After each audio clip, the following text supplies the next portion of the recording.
Would you like to become an outdoors woman? There's a course for that. We're going to tell you more and across the province. And when we come back, Dr. Janine Hubbard is going to be here to continue our discussion on addictions and youth in this week's Get Psyched.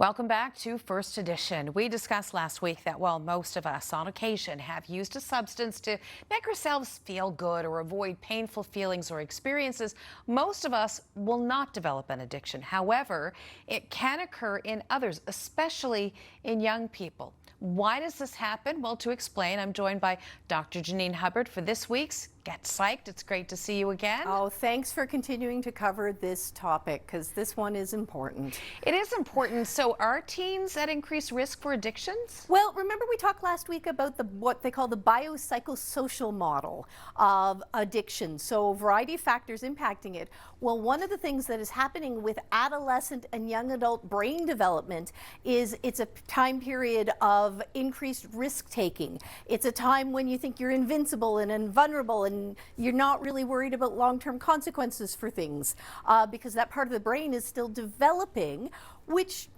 leads to perhaps some riskier behaviors. It's a time of a lot of social upheaval and lifestyle changes. It's changing schools, it's changing peer groups, it's perhaps changing whether you're moving away from home or having more independence and a less structured environment. It's trying to fit in and all the social pressures, and sometimes it's just dealing with added stressors that haven't been in your life before. And we know that it's a time period when we know mental illnesses often either first appear or become much more severe than they were when people were younger. And it's a time of onset of a number of different mental health conditions. So you've got the perfect storm in terms of vulnerability. So what can parents do to either stop this from happening or to help a youth who, you know, becomes addicted to something? This is what I really wanted to talk about tonight, is the importance of, at a young age, I'm talking late elementary school, starting to talk to your kids, find out what do they know, what are they curious about, what have they seen happen in their peers, and setting up a non-punitive situation, because the reality is kids are going to experiment. Not saying that that's a good thing, but it is the reality. And most kids may experiment and kind of go, ugh, I don't want to do that again, or yuck, or yeah, I tried it, but it's not my thing.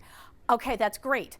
But you also still want them to be able to come to you and say, hey, I tried this and I don't like it, but my friend seems to be, really enjoying it, and that's all they want to do. And so I don't want to hang out with them anymore, and help them navigate some of that social piece. But my other key piece for tonight, if there is a family history of addictions, of psychosis, bipolar disorder, schizophrenia, or panic disorder, please get it out from under the rug. Talk to your kids about it. Let them know that that is something that they are vulnerable to. Because we know in a number of those conditions, you can have the vulnerability and not have it develop, or if you are exposed to something like cannabis in particular, it can trigger the initial onset of some pretty major lifelong conditions.